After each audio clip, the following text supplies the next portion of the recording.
So good morning, friends. So we'll officially convene this. My name is Jo Comerford. I represent the Hampshire Franklin Worcester District. I have many state colleagues on. This is a state delegation requested meeting with Eversource. Thank you to Mark Reed, who's our contact there, for helping to arrange this in very quick order. We arranged this because we, like you, are aware of Eversource's proposal surrounding transmission lines. And we began to hear from many constituents who were concerned and confused. We've engaged with our planning agencies. They are also on, and we've begun to engage with our local officials. And so we thought that given the magnitude of the proposal and the amount of local interest and the potential impact of the proposal, that it was very important to have a quick meeting. The reason for the quick meeting is that there is a Meepa docket open, which closes August 22nd currently. We hope that will not be the close date, given the magnitude of the proposal, but that will that discussion and decision will be forthcoming. But we have asked for this meeting with Eversource. We hope that Eversource presents its proposal, the why of it, why does it need to get done, the what of it, what's the magnitude and scope, the timeline, and then we hope we have time for questions. Because of the number of people, because of the extent of the topic, we're not going to go around and do introductions, but just please let me thank the local officials and planning agencies and state colleagues who were on.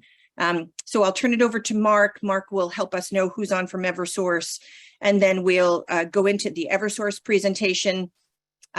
If you want, you can leave comments or questions in the chat during this. I think we'd like our Eversource colleagues to go through their presentation so that we can get the information we need and deserve as local communities affected. And then we'll open it up to questions. Okay, I'm going to turn it over to Mark. Thanks, Mark Reed, for helping to lead this today. Thank you again, Senator. And Bill, are you on? Bill Hayes? Okay, he said he was signing on. Yes, he is on, Mark. He is on. Yeah, All right, thanks. Hayes is on. Okay, thank you. So I just want to make a few introductory remarks. Thank you for the opportunity to talk about this this project. What I want to sort of lay the groundwork a little bit is we are at a very early stage in this process. I mean, this is the initial filing that we made with Meepa, and Meepa sort of runs the show once that filing is made. And we can give you an overview of what we're proposing, but it's not fully scoped, obviously, because a lot of that happens in the course of the Meepa process and through the interactions with the affected communities, Concoms, and so forth. So, I mean, we can talk about, you know, sort of what the area is that we're focusing on vegetation management and the transmission system. But again, this job is not fully scoped yet because of the process is only at a very early stage. Bill Hayes is our senior arborist, and he'll provide a presentation for everybody, talk a little bit about the overview of the project, and focus in on sort of the process components that again is a Meepa function. The community relations team is on. I know you know Mike Vitavelli and Michael Kane, and you know they'll be available going forward if there's any questions that aren't getting properly addressed while this process goes on. But I just want to emphasize that this is very early in the process. This isn't I believe Bill will mention it, but I don't even believe we're at a stage where we're seeking approval. It's just a certification from Meepa in order to go forward with the more detailed filing that's in the second stage of the Meepa process. But if that's okay, we can turn it over to Bill and let him walk through this presentation.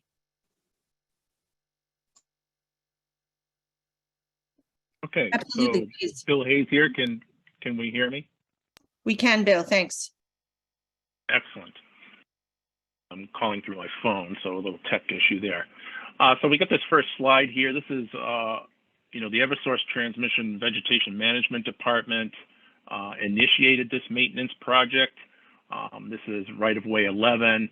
It's one of our vegetation maintenance projects that is subject to the state process under the Massachusetts Environmental Policy Act, Meepa office, and there were public meetings held on that on July 13th at 5:30, and this 14 slide presentation was made at that presentation.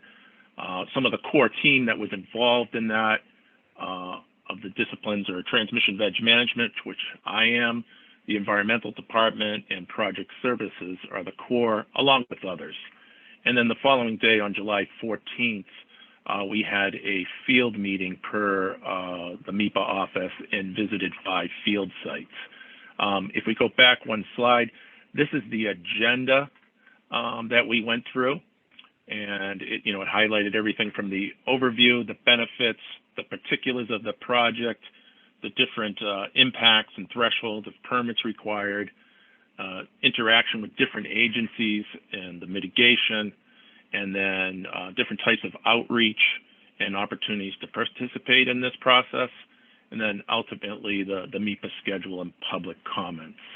Next slide, please. So, what is Transmission Right-of-Way Reliability Program? This TRRP, as we call it, is a part of vegetation maintenance. And we're talking about Western Mass here. Our territory, of course, covers Eastern Mass, Western Mass, New Hampshire, and Connecticut, but specifically here, Western Mass. Why is this work needed? Well, it's a program within our cyclical vegetation maintenance, and it's to protect the electric system, and we'll be removing the tall growing tree species, thereby expanding the cleared area of the transmission right-of-way. So this program maintenance is an effort to upgrade our vegetation maintenance in this corridor. The TRP program is a reliability and resiliency program, and it's to address some of the more frequent severe weather events that we've been seeing and experiencing are likely to continue. It expands the current maintained width of the right-of-way, which I'll explain in a couple of slides here. That's within the easement, and it's from 100 feet from the outside conductor is the floor that we're looking to maintain to reduce the fall-in risk as sort of indicated by these photos. The objective of TRP is to remove all incompatible species of vegetation within the easement and or fee-owned limits of the right-of-way, and therefore reduce the risk from trees that fail and fall from outside the maintained corridor into the lines. Vegetation species such as small trees, native grasses, flowers, ferns, low-growing shrubs are considered desirable. We want those in the right-of-way floor, and we preserve them wherever possible and encourage them to grow. So we want to maintain this floor, the Veg Management Department, Eversource, and an early successional plant habitat community. Next slide, please. So this is simply a representation. This structure, that's an H-frame structure. It says less than 200 kV in this particular diagram. That's what the line in general looks like in question. However, it's a 345 kV line, and it needs a minimum of 35 feet of side clearance from that outside conductor. You can see that in the diagram on the left side. It's a monopole there. It says greater than 200 kV, 35 foot of side clearance. And that's what this particular project, right-of-way 11, is maintained at. So the floor, it's one zone, the wire zone, the floor to where the tall trees grow, for lack of a better reference, is 35 feet from the outside conductor. The wire, one back, please. The wire zone, as indicated here, again, is a minimum of 35 feet on 345 kV line, which this is. and we want to establish, low grow plant community there. It's really less than 3 feet, but we allow compatible plants up to 15 feet tall. In the border zone, which is what we're looking to create in this particular right-of-way, shrubs and small trees that grow up to a mature height of 25 feet tall at maturity is what we want to encourage there, out to a distance from that outside conductor of 100 feet. Next slide. So, some of the anticipated benefits, firstly, increased reliability and climate resiliency of our electric grid by reducing the overall number of fall potentials and risks along this corridor.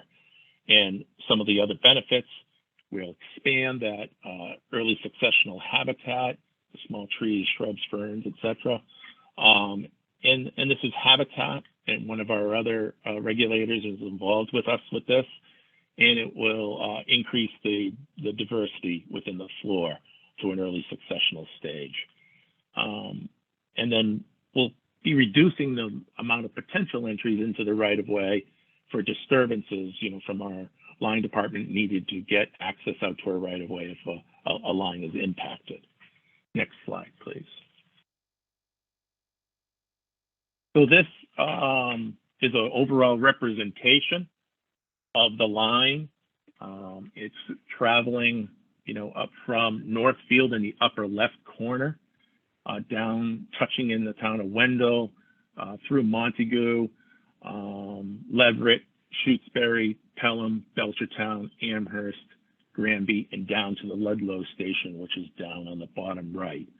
The project is approximately 29 miles within this right-of-way corridor, and it's the line 354, which is the 345 kV line. So right now its maintained width is 125 feet, and it's the single line that you see in the middle of that polygon, the black line. That's the right-of-way itself. The blue line that's polygoned around it is a 1 mile environmental justice buffer, which is a part of the Meepa state process. This is one right-of-way of 20 right-of-ways that we are maintaining on transmission in Western Mass. Next slide, please. So here's a representation of a mapping of the right-of-way total width. That heavy black line that you see is the full extent of our right-of-way corridor. However, it's maintained much less than that. You can see the white hatching mark there. That is a representation of the trees, vegetation that we need to control to get out to 100 feet from the outside conductor. So in some places it would be going to easement edge and or 100 feet from outside conductor. So not all of this is being cut. The yellow is matting, swamp mats to gain access into the right-of-way that's permitted. So you can see the view here. It's fairly rural, and you can see some of the taller trees on either side that we're looking to remove. Next slide, please. Here's another view, passing through which is mostly very rural on this 29 miles of right-of-way, and another environmental justice layer that is touching on the edges of this corridor in Amherst. Next slide, please. So this particular project, we do many maintenance projects per year. We do it cyclical. Every 4 years, we're out on these right-of-ways doing vegetation maintenance. And this particular project has hit the thresholds under Meepa. And those thresholds are greater than 50 acres of direct alteration. And our environmental department went through this process as part of the team.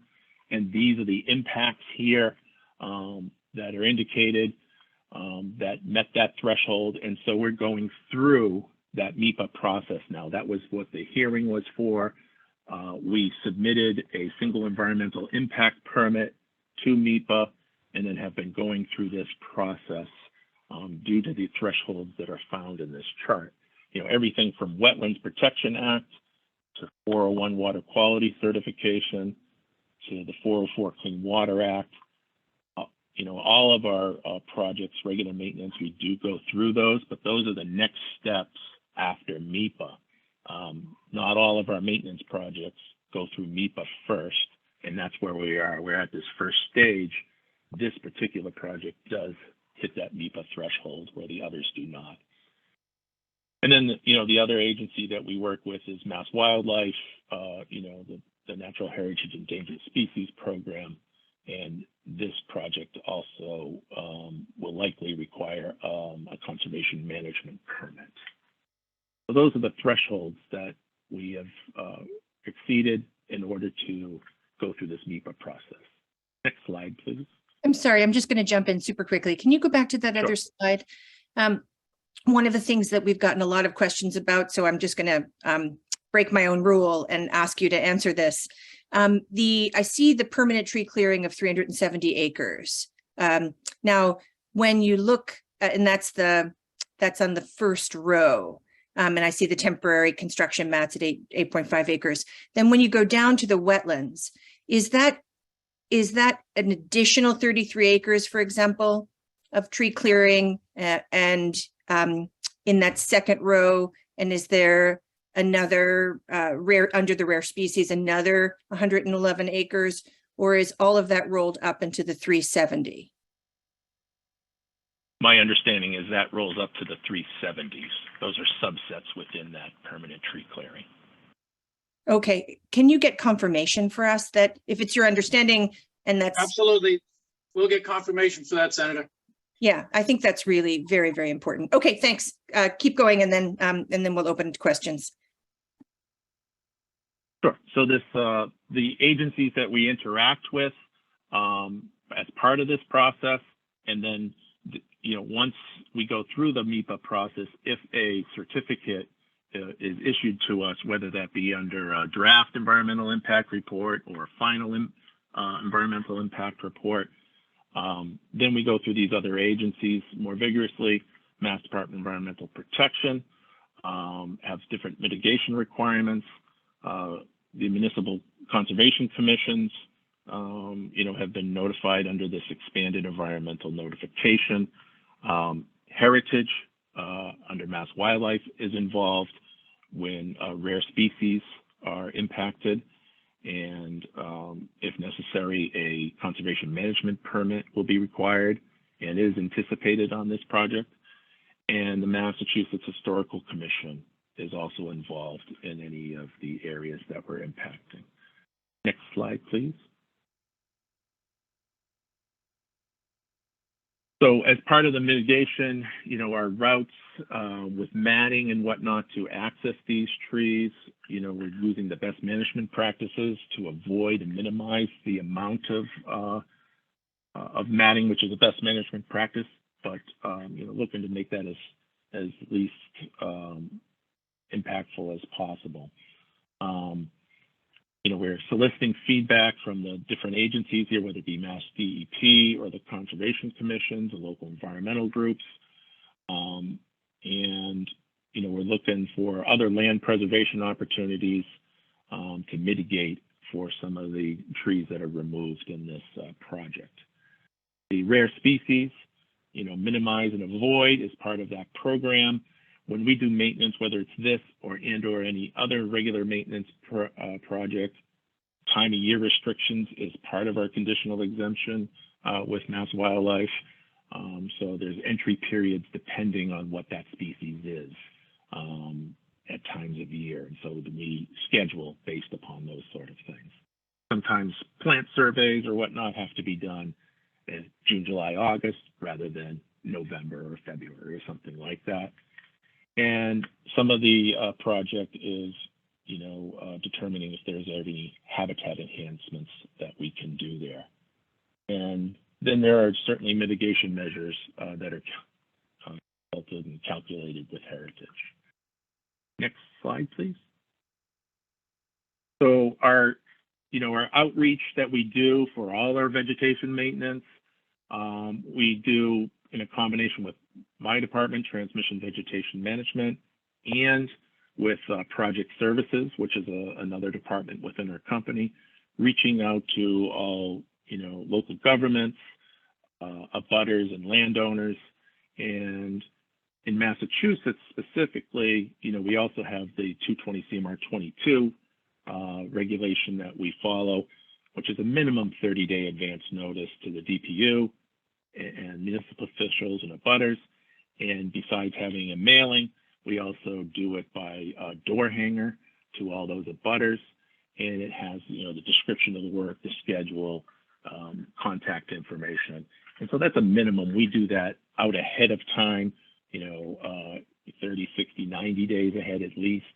On a project like this, that's what comes after we go through this Meepa process, where we start to understand the project more ourselves. We know what we want to do, but once we go through this process, we may end up in a different spot, and then we can communicate that with the abutters themselves in our standard outreach.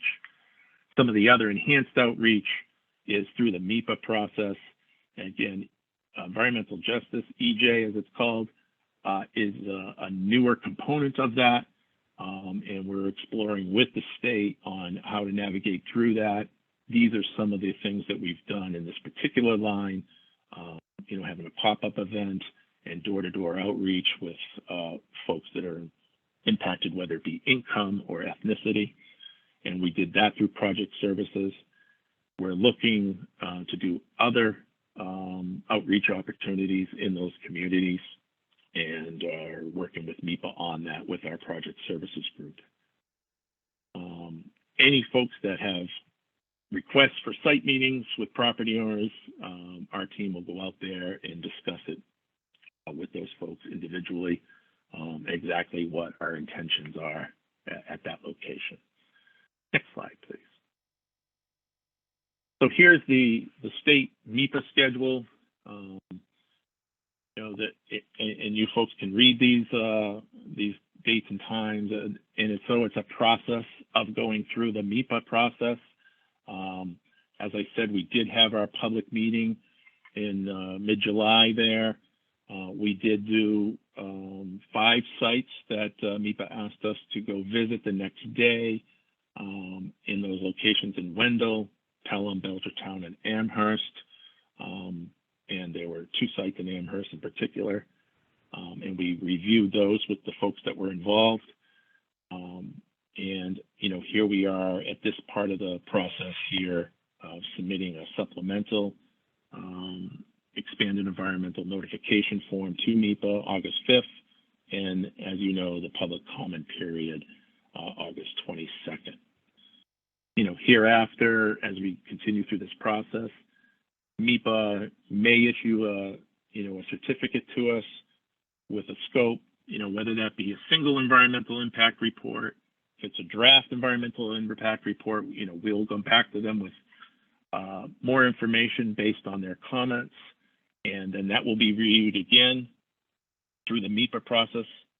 Folks, public, will be able to, impact more by putting in their written comments to Meepa. In particular to Ms. Jennifer Hughes here, Meepa analyst, and it has to be in writing to those sites. And once those comments are gone through, Meepa will come back at us with whatever other decisions that have been made that we need to work with them on in order to issue us a final environmental impact report that would then generate a certificate. And then we could go on to the next steps, which are, the permitting process with the other agencies I outlined earlier. Next slide, please. So here's some contacts for folks. Here, Michael Kane, an Eversource employee, community relations specialist, Becky Weissman and Bob Deptula. Bob's the Eversource employee, and Becky Weissman is working with environmental specifically on this project, on the details related to Meepa and other environmental issues. Those are the slides I have. Thank you. Thank you so much for that overview. We had a question about whether or not, again, this recording would be shared. And yes, we are going to share the recording. Michael, can you send or Mark, can you send the copy of the slide deck so that we can also share that? Absolutely. Thank you so much. And then there was an outstanding question about whether that 370 was the total number or whether there are additional acreages being cleared. So that's the first question. And I'm sure we'll have other questions that we will look to Eversource and colleagues to answer, and we will get those answers out to people. So again, there are numbers of people on this call, and I really appreciate everybody showing up.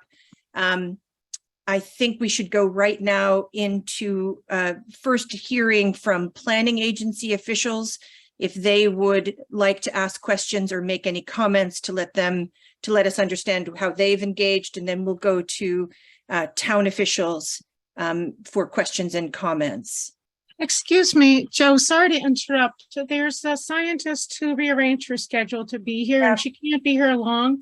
Could she have a chance to talk? No, Lisa, this was scheduled for local officials and planning agencies. Okay.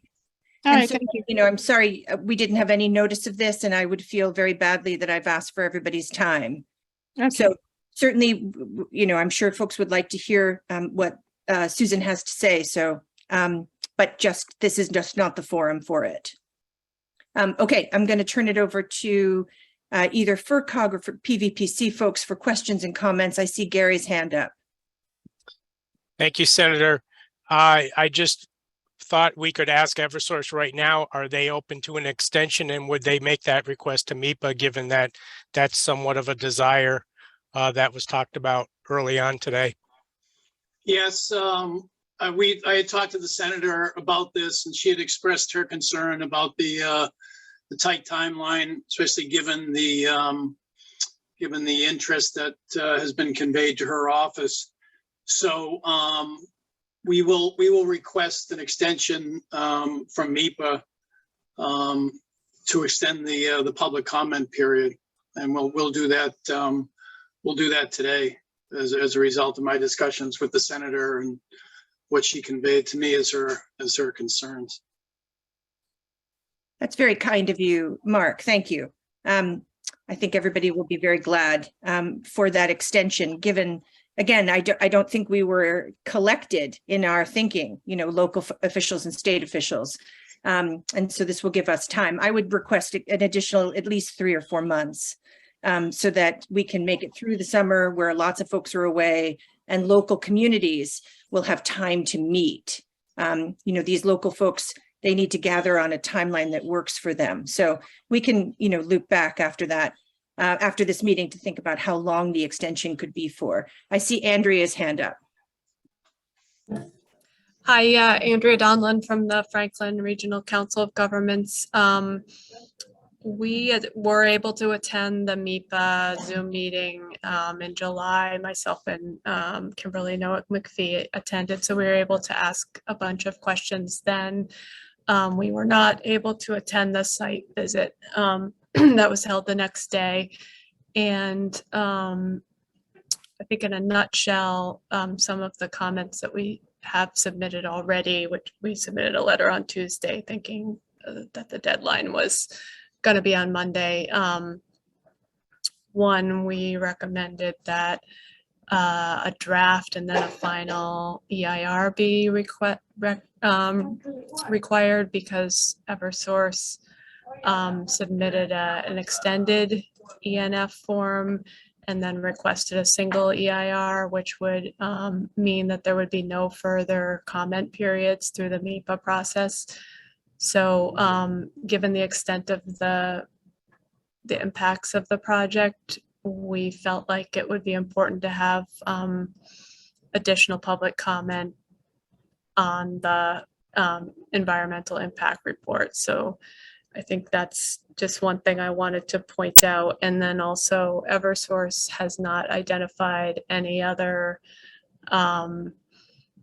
any alternatives to the project other than the not doing anything. So we recommended some consideration of alternatives that would be a hybrid of what they're planning to do with also reduced cutting in certain sensitive areas, which would potentially reduce the amount of permitting that would have to go on as well. I think I'll just also add that through this conversation, I did have one question, which was about the tree clearing amounts. We received a copy of the revised impact analyses. And so, as it was said in one of the slides, that it's now 112 acres of permanent tree clearing, but another chart at the beginning of the ENF form says that there will be new land alter tree clearing of 371 acres. So I was kind of wondering what the difference is. I thought the purpose of all the tree clearing was to make a permanent no tree zone. So it seems like almost half of the acres of trees cut will be allowed to regrow to trees potentially. So I guess if you could clarify that, that would be useful to me. Can you speak to that, Bill? Sure. Everyone hear me? We can. Okay, good. So I can speak to it in general in the sense that the purpose of TRP is exactly, I think what you think is to remove the tall growing tree species that grow to heights at maturity that are not compatible. So, a lot of that additional clearing will become border zone. And so we'll allow shrubs and trees to grow up to 25 feet tall at maturity by species.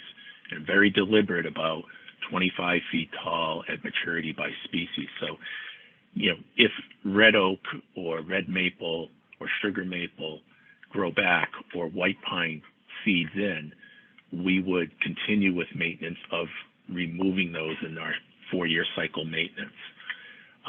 However, if inkberry, blueberry, dogwoods, certain apples, etc., those sorts of species come back, then those would be encouraged to be there and grow to their full size and maturity, because that would be compatible with our border zone.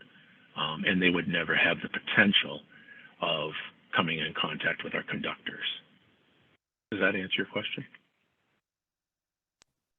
Yes, thank you. Thanks so much, Andrea. Thanks, Gary. So let's open it up to local officials now for questions and comments. I see Sid from Pelham. Yes, hi, thank you. So my concern and my experience is that when Eversource does do its work, that things don't always turn out the way that they suggest they will. An example is on North Valley Road here in Pelham. They were advised by the Conservation Commission not to cut a certain swath of trees that was along the roadside, and they wound up cutting them all down. And then they decided, oh, I guess we can't do construction here. This hill is too deep. And of course, once a tree is cut, the damage is done.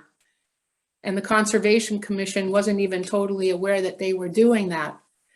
Also, I frequent the power line that runs from Belchertown through Pelham, and last year there was a lot of tree cutting done. So I'm a little confused as to why there needs to be more tree cutting done again. And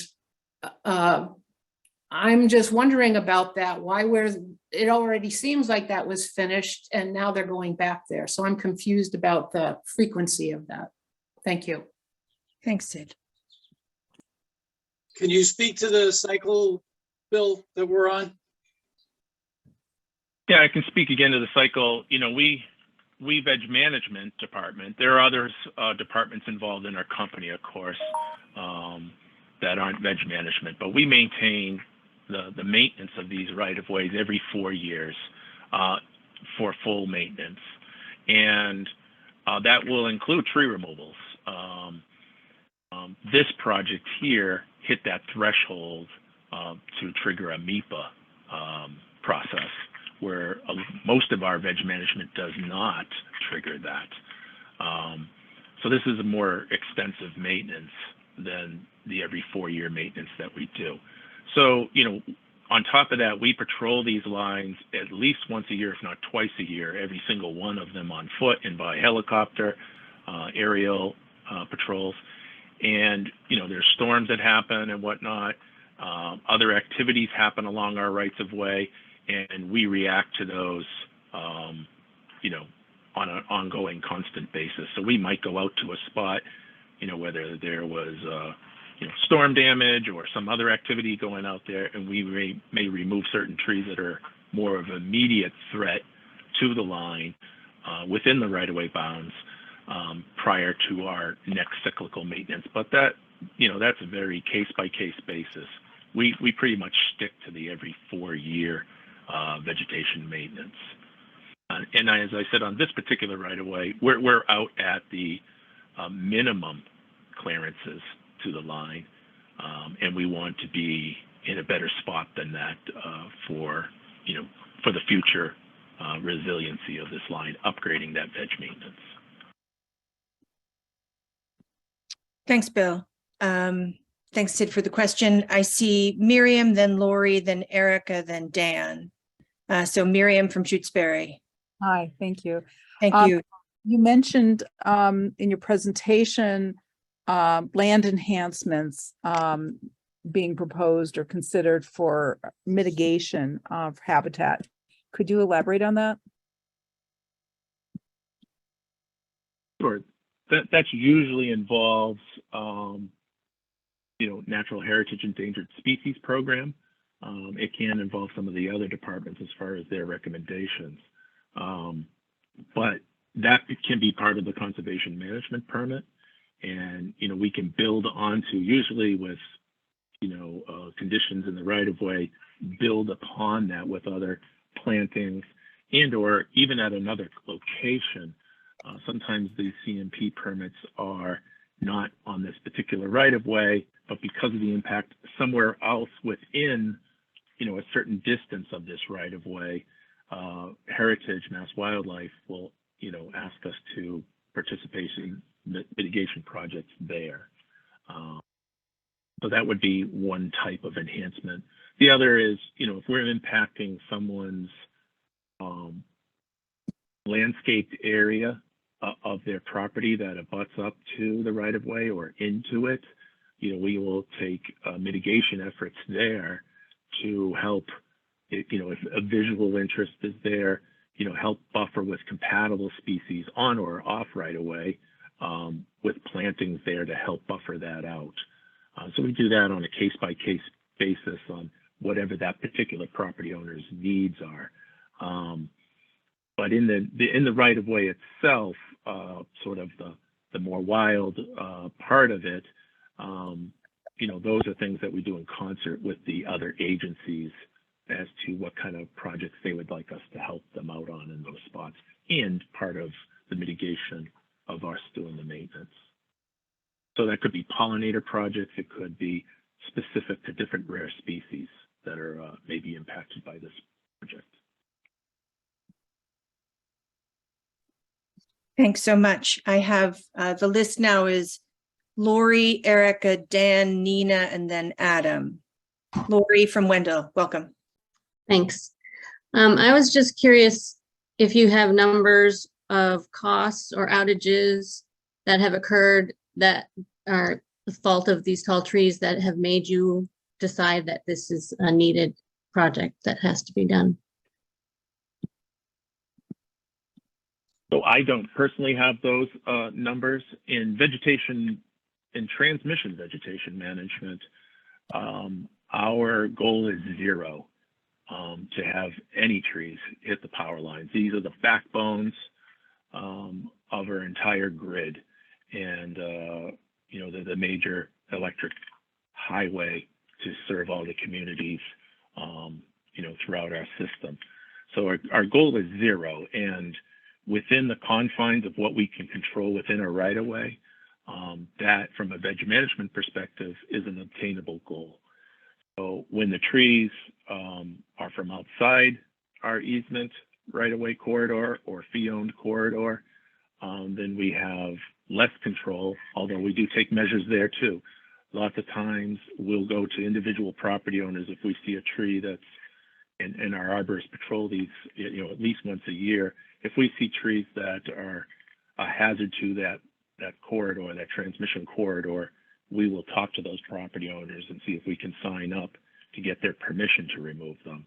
But within the corridor, you know, if we can keep, and, you know, we say 100 feet from the outside conductor, it could be further than that. In some cases, white pines is an easy example. They can grow 110, 120, 130 feet in some cases and be on an upslope side and potentially hit that conductor. So I don't have the specific numbers. I do know overall right now, we've had 3 reportable incidents in our Eversource transmission territory. We haven't had one specifically reported in Western Mass, thankfully, as of yet for this year. Thanks for that question. Eric from Belchertown. Hi, thank you so much. I have one quick question and then an informative statement. Could you tell me, folks, how tall are the poles on the large transmission lines, and to the point at which the first electrical line would be mounted on the poles? So that varies. I'm in veg management, and that's an engineering really department question. However, we have already had that as one of the questions from Meepa to us, and we've been, you know, generating that information, and it varies span by span. So what is a span? A span is from one structure to the next. That's one span. And depending on the structure, if it's H-frame, which is some of those pictures you may have seen, you know, that's one type. At corner locations and at different heights, there's metal structures too. So it really is variable span by span. I can tell you that on this line, one of the locations I recall is the line at mid-span, so from that high point to the middle, is 25 feet from the ground. And so it varies span by span. And that's why in the wire zone that I described, you know, we really want real low growing vegetation there, no taller than 15 feet tall at maturity by species, because, you know, not only do you have that 25 feet from ground, but within that span, you have topography that may be sloping one direction or the next, you know, both side to side and, you know, from span to span itself. So there's a lot of variability there. And unlike distribution, which is, you know, your typical street side type of voltages, transmission, especially in the summertime, there's load that gets put on these lines, and the lines fluctuate, you know, from structure to structure, up and down. They say, you know, as the day progresses, the load increases and the temperature increases outdoors, the lines actually sag, and they can sag for numbers of feet. So what it looks like at, say, 5 a.m. is completely different at 4 p.m. Hot days. So those are all factored in, engineered in, and we call them sag and sway. And that's how we've come up with our wire zone, border zone types of numbers with the engineering department. Okay, so you said that we can provide that. We can provide that span by span. Yep. So Meepa is asking for that because I think that at least my commission is going to want to see that span by span to see if it's actually necessary at individual locations to cut that wide or that short. So we would like to see that data. Just as a heads up, we will want to see it in our town. And if Meepa is asking you to grab it, that's great. The other thing I wanted to suggest is let you know is that one of the statements in here is that in the form section, that this will not end up triggering Mass DEP stormwater standards because there's no conversion to impervious. And I want to let you know that that's not accurate. Change in cover is the standard. So, and Belchertown, we have a 10,000 square foot alteration that you need to provide stormwater for, and that's our local bylaw. There's not an exemption for change in cover for utilities. I don't believe the EPA does as well. And I know Mass DEP stormwater does not have an exemption. They have very limited exemptions for whether or not you need those standards. If you can do calculations that show that you don't need to have any structure treatment, that you have plenty of flat space that will infiltrate, that will be fine. But you will need to actually document that your compliance with Mass DEP standards, as well as in the town of Belchertown, you're going to need to provide LID infrastructure and also provide a general construction permit from the EPA for that. So just letting you know that stormwater will be something you'll need to address. Thanks, Erica. Okay, so we have Dan and Nina. Adam's question was already answered. So we are taking off Adam, and then we're going to just pause for a second and see if RPA folks want to get back on the list. So I'm going to go to Dan and Nina now. Dan from Wendell. Yes, hi, thank you. This particular line we're talking about is, I believe, 29 miles long, and I think it's about 50 years old. I think that I remember it being built about 50 years ago. And my question is, can we see a history of accidents that have happened on the line with trees falling over those 50 years?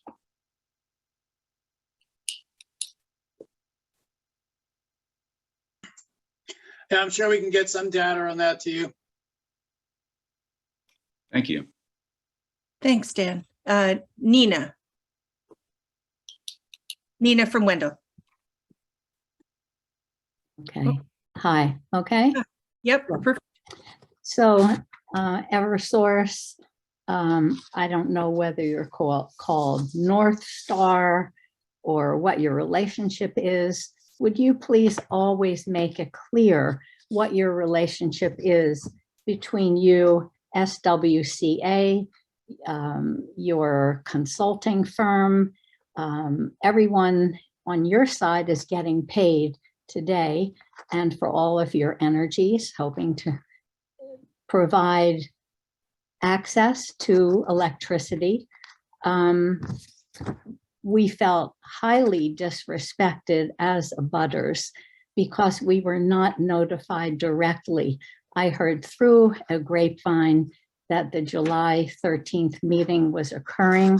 Daniel was able to attend, and as part of the respectful relationship, we hope there will be a lot more transparency. As far as transparency goes, a few years ago, the cedar wooden poles were deconstructed, and the utilities, whether it was you or North Star or whoever it was who owns, and I know there's different companies that own different aspects of the utility, they took those wooden poles down and replaced it with taller metal ones. The transparency at that time would have been helpful for us to know why that was needed. Proving reliability, sure. Proving need and use. Seeing from you all an understanding about climate change and how you as a utility, not expanding more and more as part of your programs to teach a better usage. What are your plans if you're permitted to expand your swath, your corridor? What are your plans for maintenance? I'd like to see included on this, cutting rather than spraying. What kind of chemicals are you going to include in your priorities? We want to see your proof of commitment and transparency to your future plans. Are you, since the utility has relationship with eminent domain and the government, we want to know how you will exert this and make sure all public meetings are very clear so that anyone involved can attend. Thank you. Thanks, Nina. There was a lot there in your questions and comments. Yeah. Yeah, I don't need the answers right now. I want that included. No, thank you. Thank you for that. But I wanted to underscore that there were many questions that came in regarding spraying in terms of vegetation management. In fact, in FERCog's statement, that it also covered spraying and questions about what chemicals would be used. So could Eversource answer that piece of it? I can answer some of that for sure. So again, this is part of our maintenance program. Every 4 years we do this, and all these things, you know, this happens to go through the Meepa process because of the thresholds that it meets for maintenance. But our annual maintenance programs, we go through all that permitting, you know, especially through Mass Wildlife, Natural Heritage, Endangered Species Program. We have an operation plan that they review every single year, and you know what our schedule is and any impacts, and they provide an approval, a conditional exemption to us based on our maintenance procedures on that line. And in regards to herbicide, that's another part of our maintenance program, and we do that every 4 years. It's a 4-year cycle when we go out there and do that application, and that is regulated through the Mass Department of Agricultural Resources. They're the regulator on that, and that's part of our program. And all of those 5-year vegetation management plans are all through public hearings. Then the yearly operational plan goes through MDR, and that gets reviewed, and it goes you know, out to the public, to all the communities, you know, all the boards of selectmen, the, you know, selectmen and or whoever the town administrator or mayor is, etc., the water suppliers, the conservation commissions, the Board of Health. They receive that every single year that we do that. And once that goes through that process, if MDR finds that our plans are in line with the regulations, then they approve our plan.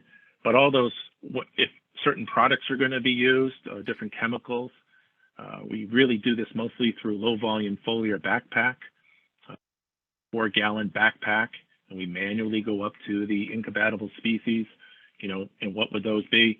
You know, if a red oak or a maple or one of those incompatibles sucker off the root system, those are the targets that we go after next time. So we discriminate against those and encourage the low grow to come through. So all of those are done every single year through the state regulations, through all that permitting process and approvals, and all that is public knowledge. Each individual property owner is also notified of that when we go out there and do that sort of activity. But the herbicides are not part of this program that we're discussing. This is about clearing, you know, additional trees out to 100 feet from the outside conductor. That's what this project is, and herbicides are not part of this project. Thank you. And thanks for the questions, Nina. I see, so we're going to pause here and invite planning folks to weigh in, and I see Patty's hand is up from PVPC. Thanks, Patty. Thank you, Senator. I wanted to thank Erica for bringing up the stormwater and the requirements under the MS4 permit. And I would say also that in communities that are not regulated under the DEP and EPA permit, that attention to stormwater is equally important. When I look at the terrain, I look at the soils that are in many cases severely erodible, the cold water fisheries, the certified vernal pools. I think that real attention to stormwater management and erosion and sediment control are really important. I think there's a lot of discussion in the ENF about taking care of wetland resources, but I think overall attention to greater stormwater control is important in the project. Another water issue, the project area extends across 2 public water supply watersheds, zone 2 areas for 3 miles, and then some zone 1 areas. I saw that there was a request for direct outreach to certain town officials, and I would encourage you to reach directly to drinking water operators in each of the communities where those kinds of impacts or project co-locations occur. And maybe you've already done that, but I would really encourage that, because I think sometimes things don't reach drinking water operators, especially in some of the smaller communities. I was glad to see that there's going to be a carbon sequestration analysis, and I would encourage you to, as part of that, so that I understand is going to be in the environmental impact report, to really describe the fate of wood that is cut. I saw a lot of discussion about chipping and possibly leaving some of that chip in place, but how about the trees? That's, that's part of the carbon sequestration. So it'd be really interesting to see, given the volume to be cut, what the fate of that wood is going to be in that whole equation. And I know Franklin and our region, Pioneer Valley, have done some wood waste analysis studies over the past bunch of years. It was more the debris than the the trees and the high quality lumber itself. But and I guess, sort of underlying a lot of the discussion about how wide this clearance is going to be is I'm really curious about where does that, 100 feet come from the outside conductor? Like where does that number come from? It's 35, you said now, and that's a minimum, but it would really be good to understand that a little better. Bill, you want to speak to those guidelines and standards that we have to follow? I can touch on them, Mark. One thing to understand here is this is newer, this process in Western Mass. We have gone through the TRP program in Connecticut, New Hampshire, and Eastern Mass. Last year was one of our last TRP projects in Eastern Mass. So we've been doing this ongoing, out to 100 feet from outside conductor and or easement edge. But this is newer to Western Mass. And, some of the information being requested by Meepa is addressing a lot of the questions that are being asked right now about more analysis as to where that 100 feet came from. And again, it's to get rid of, remove incompatible species that can, contact those outer conductors. And those trees, in some of the pictures you could see, white pine and then more mature types of hardwoods. And typically we have different tiers of trees in Massachusetts, New England, and they're low grow trees and shrubs that are upwards of 25 feet tall at maturity. And then they jump in that 60 to 80 foot range, red maples, and then up, with oaks up into that 80-foot range. And then beyond that, it's typically, conifers, it's white pine in particular that gets much higher than 100 feet.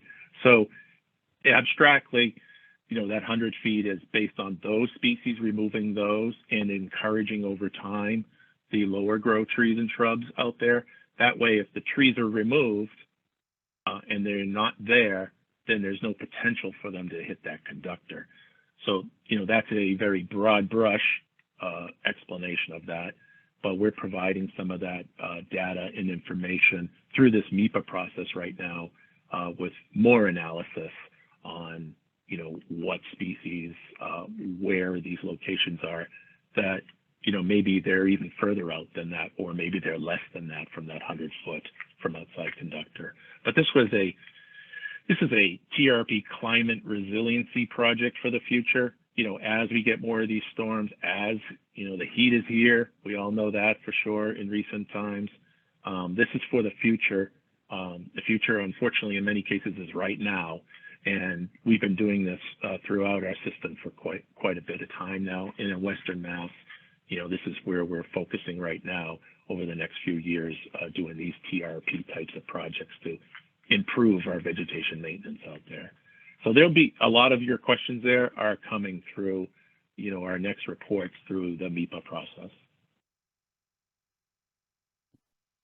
Okay, thank you so much. I'm going to take one final question from Andrea, or comment from Andrea from FERCOG. We have a request in the chat that in addition to reaching out to the Mass Historical Commission, can Eversource also seek comment from local historical commissions? We're hoping that's possible. And then there was a comment I just want to flag from Adam, Leverett, and Wendell, talking about the kinds of sources that are being used to determine the tree height. So if we could follow up on that. Sorry, I'm sure there are other comments. I'm just trying to weed through. Okay, Andrea, and then we'll figure out the close. Okay, I'll try to be quick. I have a couple brief comments and a question. The questions that have come up about spraying, or the concern spraying, and then the heights of the tower and the rationale. These are all things that also came up in the Meepa virtual meeting. So I think I'm hearing that these are just ongoing concerns and questions. People want to understand the rationale and then what the ongoing maintenance is. I'm also going to suggest again that Eversource in the future filings break out the resource impacts by town, because Eversource had said during the Meepa meeting that that'll be done for the Concom filings, but I think outside of even all the wetlands impacts, it would be useful at this stage for each town to be able to know how much impact is happening in their town. And then also, since there's different regional planning agencies, it's hard for us to get a sense of where the big impacts are and where, time would need to be focused to look at the plans more. I guess my question is directed also at the legislative delegation, because as Mr. Hayes said, this TRPP has been happening a lot. I think Eastern Mass is done, and now they're doing Western Mass. So the single policy change is having a broad impact across the state, and will continue to.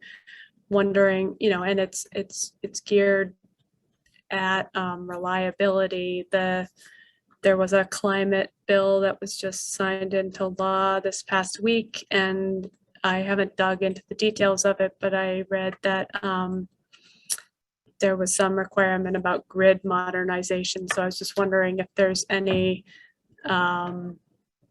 how the requirements of that law, does that play into kind of the implementation of these types of projects at all?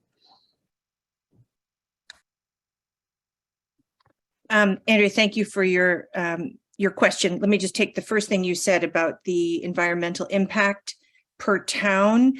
I just want to, as part of the closing, ask Eversource here that when you're communicating with town officials in this follow-up, that you always include the delegation. The delegation here is, it's 2 Senate districts and multiple representative districts. And we need to hear from you directly when you're engaged in this kind of region-wide work. And here I just want to recognize that on the call, we have Senator Lesser, Jennifer from Senator Lesser's office, and we have Reps Oliveira, Dom, Blay, Whips, and Carey. They are not the entirety of the House delegation, but they are the folks who were able to make it today. we're so grateful for their work. So all follow-up, please include the state delegation, especially since there are state processes like the 401 and Meepa that have been triggered. We should be engaging with our state partners as we are now. So that's really good. And then Andrea, your question about the climate bill and grid mod, this is, I think, an ongoing conversation, and we're certainly engaging with EEA about the interpretation of the current bill just signed into law and what it means for processes like this. And so we're going to stay engaged there. So I thank everyone for staying longer than the hour. And again, I thank Eversource folks for meeting so quickly, and for town officials for coming on so quickly. So Mark Reed has already sent the slide deck.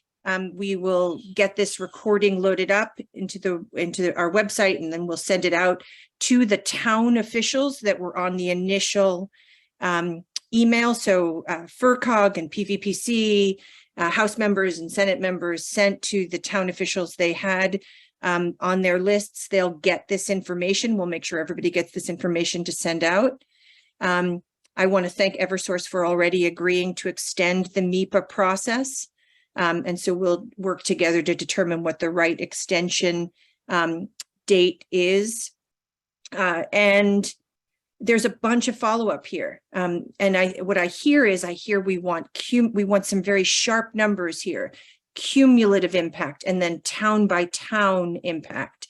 And we also want numbers of these larger questions about sequestration and height of lines, and how we're determining the height of trees, and how the spraying will go. We want these kinds of things also addressed as this goes forward.